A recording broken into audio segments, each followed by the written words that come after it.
고기의 코드에 이어서 두 번째 연구원의 여가 시리즈를 다뤄보도록 할 텐데요. 이 연구원의 여가 시리즈는 조금 라이트한 라이프 코드라고 생각을 하시면 될 것 같습니다. 오늘 두 번째로 다뤄볼 이 여가 생활은 볼펜입니다. 저희 연구원님들 중에서 이 필덕이라고 하죠. 필기구에 굉장히 관심이 많으신 분이 이 볼펜에 대해서도 대충 남들처럼 쓰는 게 아니라 고민하고 고찰하고 제대로 알고 사용하고 싶어서 이 볼펜을 한번 깊이 파보셨다고 하는데요. 자, 그러면 볼펜을 연구하신 저희 연구원님들 한번 만나러 가보겠습니다. 볼펜은 이제 아무래도 고등학교 때부터 많이 사용을 하던 필기구 중에 하나였어요. 근데 특히 볼펜은 뭔가 이 볼펜을 쓸 때 저 볼펜을 쓸 때마다 공부를 할 때 방해되는 정도나 좀 편한 게 다르더라고요. 그래서 그때 저한테 딱 맞는 볼펜을 찾아다니려고 좀 문구점을 많이 헤맸던 기억이 있어요. 그래서 거의 10종 가까이 되는 그런 볼펜들을 써보면서 최종적으로 저한테 딱 맞는 볼펜을 찾고 고등학교 3년 내내 그것만 썼던 기억이 있어요. 그래서 볼펜에 대해서는 원래 좀 애착이 많았고 그냥 딱 봤을 때는 똑같아 보이는데 뭐가 그렇게 새로운 거지? 이런 게 좀 궁금해서 볼펜에 대해서 고찰을 해봐야겠다라는 생각이 들어서 고찰하는 태도를 그냥 작은 테마인 볼펜으로나마 보여주기 위해서 이렇게 앉게 됐는데요. 제가 펜 전문가는 아니지만 이렇게 볼펜을 고찰을 하면서 되게 시간과 노력을 많이 줄인 것 같아요. 그래서 선명하게 기준을 세우는 것 자체가 되게 인생의 뭐 효율까지는 아니지만 확실한 기준을 갖고 확신 있게 살아가는 데 도움이 되지 않을까라는 생각이 들어요. 그래서 아까 말씀드린 것처럼 제가 고등학교 때 펜을 찾으려고 막 10종류가 넘는 그런 펜들을 사면서 헤맸지만 그 결과로 기준을 세웠잖아요. 기준을 세우고 나니까 쓸데없이 펜을 안 사게 되더라고요. 이렇게 고찰하는 태도는 확실한 기준을 갖게 된다는 점에서 도움이 되는 삶의 태도라고 생각을 합니다. 일단 볼펜이라는 것 자체가 되게 혁신적인 발명품이거든요. 그래서 어떤 과정을 통해서 볼펜이 발명이 된 건지를 먼저 알아봤어요. 그 볼펜에 대해서 좀 간단하게 설명을 드리면 1943년에 이제 기자였던 라즐로 비로라는 사람이 만년필을 쓰는 게 너무 불편하고 종이가 잘 찢어지고 자꾸 잉크가 새는 그런 불편함들이 되게 많았어서 화학자인 게오르그와 함께 볼펜을 발명을 하게 됐는데요. 볼펜이 되게 혁신적인 건 그 끝에 있는 볼인 거거든요. 그 이름에서도 알 수 있듯이 끝에 볼, 촉을 넣은 게 이 볼펜의 가장 혁신적인 점이에요. 그 볼을 통해서만 잉크가 빠져나오기 때문에 휴대성이 굉장히 높은 게 볼펜의 큰 장점이었어요. 영국 공군에서는 이제 좌표를 찍을 때 만년필을 쓰다 보니까 너무 높은 고도에서는 만년필의 잉크가 솟구치는 그런 되게 불편한 점들이 많았다고 해요. 근데 볼펜은 이제 그런 높은 고도에서도 잉크가 살 걱정 없이 좌표를 콕콕 찍을 수 있는 그런 장점이 있었다고 해서 그 정도로 휴대성을 아주 크게 혁신한 그런 발명품이라고 볼 수가 있습니다. 네, 볼펜이 발명되기 전에는 이제 만년필을 사용을 했었는데요. 만년필 자체도 되게 혁신적인 그 발명품이거든요. 이 만년필과 볼펜이 얼마나 혁신적인 발명품이었는지를 좀 더 알아보기 위해서 좀 되게 오래된 역사까지 한번 거슬러 올라가 봤어요. 예전에 동굴벽화를 그리던, 그래서 그 당시에는 손으로 이제 아니면 주변에 있는 돌 같은 걸로 그림을 그리던 시절이 있었는데요. 그 최초의 필기 도구는 스타일러스라 그래서 그냥 긴 막대기 같은 거예요. 그래서 그 스타일러스를 이용을 해서 점토판 같은 거에 이제 간단하게 기록을 하는 그런 도구가 최초의 필기 도구라고 볼 수가 있고요.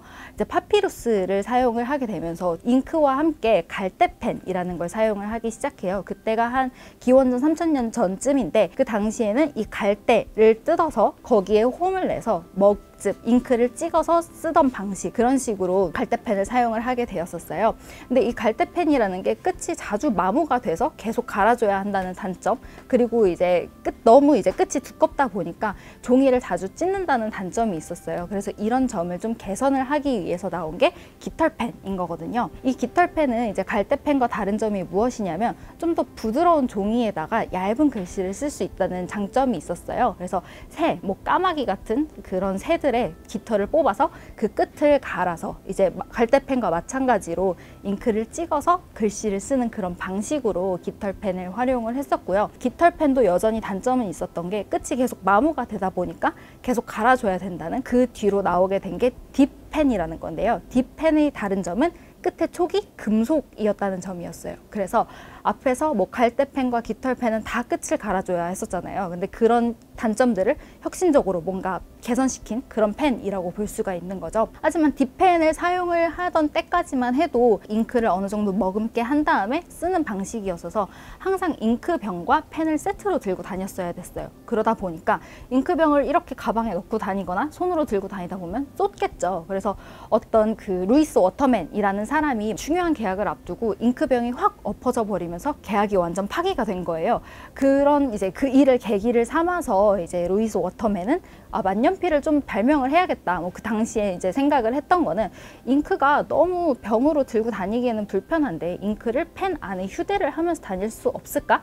그러면 뭔가 휴대하기도 편해지고 엎을 일도 없을 텐데 라고 하면서 나오게 된 게 만년필입니다. 그래서 이렇게 큰 역사만 봐도 만년필만 해도 한 기원전 5000년 전부터 거의 1800년대까지 잉크병을 계속 들고 다니던 그런 불편함을 효과적으로 개선을 해준 그런 엄청난 발명품이라고 볼 수 있고요.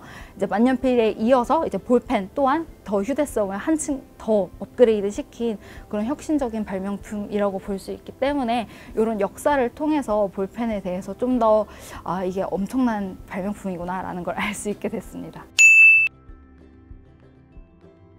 네, 요즘 나오는 볼펜의 차이는 바로 잉크에 있습니다. 그래서 오늘 말씀드리고 싶었던 볼펜의 코드 또한 잉크라고 할 수가 있는데요. 잉크가 이제 계속 새롭게 개발이 되고 뭔가 펜이 새로운 게 출시가 된다고 했잖아요. 근데 그 차이는 이제 나름대로 세대의 구분을 할 수가 있어요. 그래서 지금까지 뭐 1세대부터 4세대까지 펜이 분류가 되어 있는데요. 저희가 쓰던 모나미 같은 그런 펜들이 유성펜이라고 볼 수가 있는데요. 이제 쓸 때 되게 뭉치고 뭔가 뻑뻑한 그런 단점들이 있었어요. 그래서 그런 단점을 보완을 하기 위해서 나온 게 2세대 수성펜이에요. 수성펜은 이제 이름에서 알 수 있듯이 1세대 유성펜은 기름에 녹는 그런 종류의 잉크고요. 2세대 수성펜은 좀 더 부드러운, 그래서 물에 잘 녹는 특성을 띈 잉크예요. 그래서 1세대 유성펜의 이제 단점을 보완을 해준 게 수성펜이라고 할 수가 있는데, 어떤 단점을 보완을 해줬냐면, 유성펜 아까 말씀드린 것처럼 자주 뭉치고 뻑뻑하고 이런 게 다 잉크의 점도가 너무 높아서 생기는 일이거든요. 반면에 수성은 잉크의 점도가 되게 낮고 물에 잘 녹는 특성이 있어서 되게 부드럽게 잘 써지는 그런 장점이 있어요.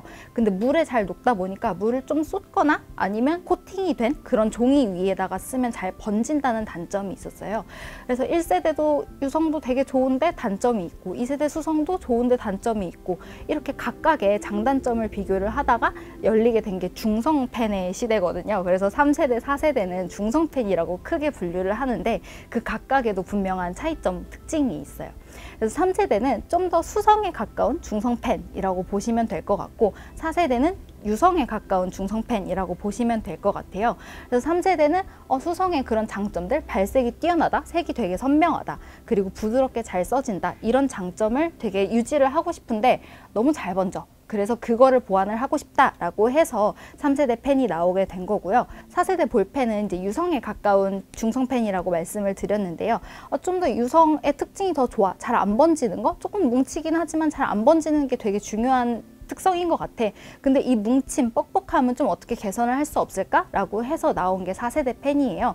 그래서 크게 유성과 수성으로 분류를 할 수 있지만 그 안에서도 정도의 차이가 있어서 이런 잉크의 점도에 따라서 잉크의 세대를 이제 구분을 하기도 합니다. 1세대에서 4세대까지 나름대로 이제 불편함을 개선을 하면서 나온 제품들이긴 한데, 이제 자기가 어떤 용도로 이 펜을 사용을 할 것인가에 따라서 1세대가 훨씬 좋을 수도 있고 2세대가 좋을 수도 있고 4세대가 좋을 수도 있는 거거든요. 그래서 좀 단적으로 뭐 고등학생들이 공부를 할 때라고 얘기를 하면 사실 4세대가 제일 좋다고 할 수도 있어요. 왜냐하면 4세대는 교과서 종이 같은 유광 종이에 절대 안 번지는 그런 특성을 가지고 있거든요. 반면에 그냥 A4 용지나 아니면 재생 용지에다가 많이 쓰는 사람은 수성펜을 써도 번질 위험이 없는 데다가 부드럽게 써지니까 훨씬 더 수성펜이 손에 잘 맞을 수가 있는 거죠. 그래서 이렇듯이 좀 잉크의 특성, 세대별로 각 잉크가 어떤 특성을 가지고 있느냐에 따라서 자기에게 맞는 펜을 선택을 해서 쓰면 될 것 같고요. 지금까지 이제 5세대로서 뭐 에멀전 잉크 뭐 이렇게 불리는 볼펜들이 나오고 있고 뭐 지워지는 잉크들이 나오고 있기는 한데요. 아직까지 뭐 세대 교체를 할 만한 그런 혁신적인 볼펜은 안 나왔다고 생각을 해요. 왜냐하면 어느 정도는 이제 많은 사람들이 수성과 유성 사이에서 최적의 균형점을 찾기 위해서 나름대로 연구를 했기 때문에 그 사이에 더 미묘한 그 균형을 찾기란 쉽지 않을 거라고 생각을 하거든요. 그래서 저는 뭔가 5세대를 더 원한다기보다는 좀 수성에 가까운 3세대를 저는 그냥 개인적으로 만족을 하고 쓰는 편이라서 필기 덕후로서는 그냥 아직까지는 3세대로 충분히 만족을 하는 것 같습니다. 1세대 유성펜으로는 이제 모나미가 있고요. 요즘 모나미에서도 펜을 그냥 하얀색에다가 나오는 게 아니고 뭐 스페셜 에디션이라고 해서 좀 뻑뻑함을 개선을 한 제품이 많이 나오긴 하더라고요. 그래서 유성펜 중에서는 모나미가 좀 대표적이라고 얘기를 할 수 있고요. 2세대 펜 중에서는 수성펜에서 대표적인 거로는 마하펜이라는 게 있어요. 그래서 그건 되게 부드럽게 잘 써지기 때문에 고시생들 사이에서는 이미 되게 유명한 제품이라고 볼 수가 있고요. 3세대 대표 주자로는 하이테크 뒤를 이은 뭐 시그노 같은 펜이 있고요. 4세대는 이제 모두가 아시겠지만 4세대를 이끈 제트스트림이 있습니다. 그래서 세대별로 대표적인 펜은 이 정도가 될 것 같아요. 가성비를 떠나서 이제 4세대 볼펜 안에서도 제트스트림이 4세대 볼펜을 이끌기는 했지만 4세대 볼펜 중에서 가장 좋은 볼펜이라고 얘기를 하기는 좀 힘들 수도 있어요. 다른 회사들이 잉크들을 이제 개발을 했는데요. 그 중에서도 이제 모나미 FX제타라는 펜이 있는데 그 펜은 제트스트림에 비해서 끊김도 훨씬 적고 부드럽다는 평가를 많이 받고 있거든요. 거기다가 이제 덤으로 뭐 가성비도 되게 좋다라는 평이 있어서 뭐 FX제타, 모나미 것도 괜찮은 펜 선택인 것 같습니다. 볼펜의 코드를 정리를 하자면 잉크입니다. 좀 다르게 표현을 하자면 번짐과 부드러움 사이의 균형이라고 얘기를 할 수 있습니다. 그래서 이제 펜을 고르실 때 이 코드를 기준으로 보시면 일단 자기한테 용도에 맞는 거를 찾아야겠죠? 난 좀 뻑뻑해도 좀 안 번졌으면 좋겠어. 좀 번져도 괜찮으니까 부드러웠으면 좋겠어. 이런 자기의 기준을 세우시고 이 기준에 맞춰서 자기한테 맞는 펜을 고르시면 될 것 같아요. 이건 1세대인가요? 네, 그건 1세대입니다. 몇 년쯤 된 건가요? 1950년. 와. 요즘에 저거 다 DIY 할 수 있게 색깔별로 맞아요. 부품별로 다 따로 이제 있고 그걸 자기가 원하는 걸로. 이거 스페셜 에디션으로 나와가지고 진짜 메탈, 로즈 골드색 막 이런 거 나오더라고요. 되게 비싸요. 네. 이게 수성펜은 확실히 콸콸콸콸 부드럽게 나오는 것 같아요. 이렇게 써보 좀 다르죠? 뭔가 좀 이렇게 콸콸. 콸콸. 그냥 뭔가 이렇게 좀 뭐 막 나와 있는 느낌. 번질거리는 느낌. 잉크가 흘러나오는 맞아. 제대로 느끼셨어요. 이 중성펜도 여러 가지인데 뭐 사라사도 있고 에너겔도 있고 뭐 시그너도 있고 하이테크도 있는데 그걸 다 써봤는데 뭐 에너겔이나 사라사는 되게 진하거든요. 그래서 이거는 고시생들한테 엄청 유명하잖아요. 그렇죠. 근데 이거는 뭔가 이렇게 그 답안지 쓸 때는 되게 필기하기 좋은데 공부하거나 작은 글씨 쓸 때는 너무 너무 두꺼워서. 두껍지 않나. 공부할 때는 뭐니 해도 제트스트림이 제일 좋았던 것 같아요. 기억이 필기하기 좋은?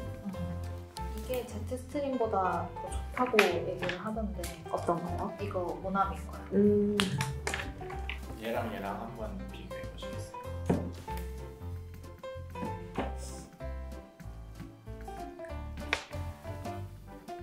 느낌이 어때요? 이게 좀 더 쭉쭉 나가는. 부드럽게 써지죠. 재경 씨는 어떤 펜이 마음에 드세요? 저는 그냥 손에 집히는 거 쓰는 스타일이에요. 네, 그런 디테일한 감각이 저는 사라지는 것 같아요. 개인적으로 뭐 쓰거나 할 때는 그 시그노 펜을 많이 써요. 중성펜. 저는 그 얇게 쓰이는 그 서걱서걱한 느낌이 좋아서 고등학교 때도 그렇고 하이테크 많이 썼던 것 같아요. 다만 이제 다 알다시피 이게 한번 떨어지면 내구성이 너무 약해서 항상 모시면서 썼던 펜이에요. 펜에는 요거 줄수업도 되게 좋은 것 같아요. 맞아요. 얘도 수성인데 하이테크와 시그노의 약간 중간 버전? 맞아요. 되게 잘 써져서 요즘 요게 제일 최애 펜이에요. 3세대가 제일 좋습니다. 저한테 지워지는 펜이 있습니다. 이게 프릭션, 이게 좀 많이 써가지고 흐리게 나오는데 이게 일본에서는 1위래요, 점유율이 펜에서. 그래서 이게 열로 지워져요. 그래서 이렇게 하면 펜인데 지워져요. 그래서 이거를 다시 냉동실에 넣잖아요. 그러면 다시 나오는 거예요. 진짜요? 그건 몰랐어요. 20도 밑으로 내려가면, 영하 20도 밑으로 내려가면 글씨가 다시 나온대요. 약간 좀 흐린 게 단점. 하이브리. 그래서 우리나라에는 그게 별로 인기가 열로 없는 지워지는 것 거예요. 신기해. 그죠? 이게 뭐야 이거? 근데 볼펜이에요. 신기하죠? 신기해. 이건 좀 탐난다. 네. 아트박스에서 팝니다.